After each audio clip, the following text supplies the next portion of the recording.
নারায়ণগঞ্জে শিমরাইল এলাকায় অসহায় সালমা বেগমের টাকা হাতিয়ে নিয়েছে প্রতারক আলী নূর ও তার দুই ভাই। বিশেষ প্রতিনিধি আসিফ আহমেদ রানার তথ্যচিত্রে বিস্তারিত। নারায়ণগঞ্জ সিথিরগঞ্জের শিমরাইল এলাকায় বসবাস করেন সালমা বেগম ও তার স্বামী আব্দুল বারেক। তাদের দিনকাল ভালোই চলছিল। হঠাৎ বারেক মিয়ার সাথে একই অফিসে চাকরি করেন তার বন্ধু আলী নূর। হঠাৎ করে আলী নূরের সাথে ঘনিষ্ঠতায় জড়িয়ে পড়েন আব্দুল বারেক মিয়া ও তার স্ত্রী। আলী নূর বারেক মিয়ার বাসায় থাকা খাওয়া থেকে শুরু করে ঢুকে যায় তার মনের গভীরে।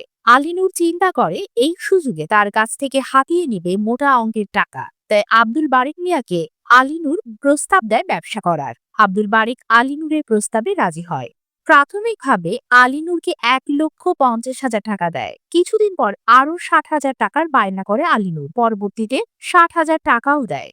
অতঃপর আলী নূর ব্যবসার কাজে প্রথম, দ্বিতীয়, তৃতীয় ধাপে প্রায় 13,50,000 টাকা হাতিয়ে নেয়। বিশ্বাসঘাতক আলী নূর সালমা বেগম ও বারেক মিয়াকে পথের ভিখারি বানিয়ে ফেলেছে।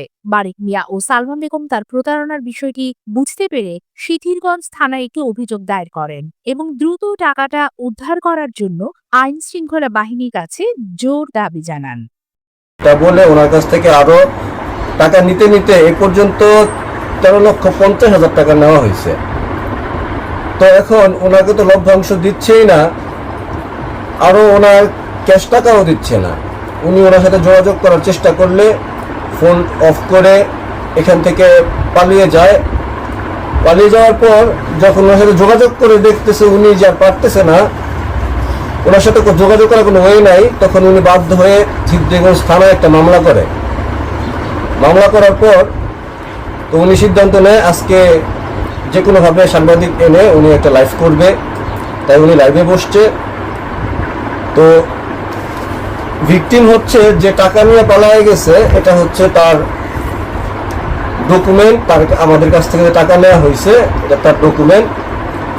আমাদের আকুল আবেদন যে অফিসার আছেন, যে ভারপ্রাপ্ত আছেন, তাদের কাছে অনুরোধ যে ওকে ধরিয়ে দেওয়ার জন্য আমাদের ওনাকে সাহায্য করুন। উনি গরিব মানুষ, অনেক কষ্ট করে সমিতি থেকে লোন করে লাভের উপর টাকা নিয়ে টাকাগুলো দেওয়া হয়েছে, কিস্তি থেকে টাকা নিয়ে দেওয়া হয়েছে। তো আকুল আবেদন এই যে বাংলাদেশ সরকার ও বাংলাদেশ সরকার গভর্নমেন্টের পক্ষ থেকে যেন এটার প্রতি দ্রুত একটা পদক্ষেপ নেওয়া হয়, যেন তার এই টাকাটা তাকে কোনোভাবে সে ফিরে পায়, এটা ব্যবস্থা নেওয়া হয়। ধন্যবাদ সবাইকে। এখন টাকা যদি কিছু বলতে চায় বলুক। এখন আমার সরকারের কাছে আকুল আবেদন, উনি যেন বিদেশ গমন না করতে পারে, এয়ারপোর্ট পর্যন্ত যেন এদের ব্যারিকেড থাকে। এটা আমার সকল প্রশাসনের কাছে আমি সকল প্রশাসনের কাছে আন্তরিক ধন্যবাদ আমি জানাই। উনি যেন কোনোভাবে ও বিদেশ পালিয়ে যেতে না পারে। উনি শুনছি উনি নাকি পাসপোর্ট করছে এবং ফিঙ্গারিং নিয়ে আইছে। এখন এই 2-1 দিনের মধ্যে যেন ও এয়ারপোর্টে পালিয়ে না যেতে পারে।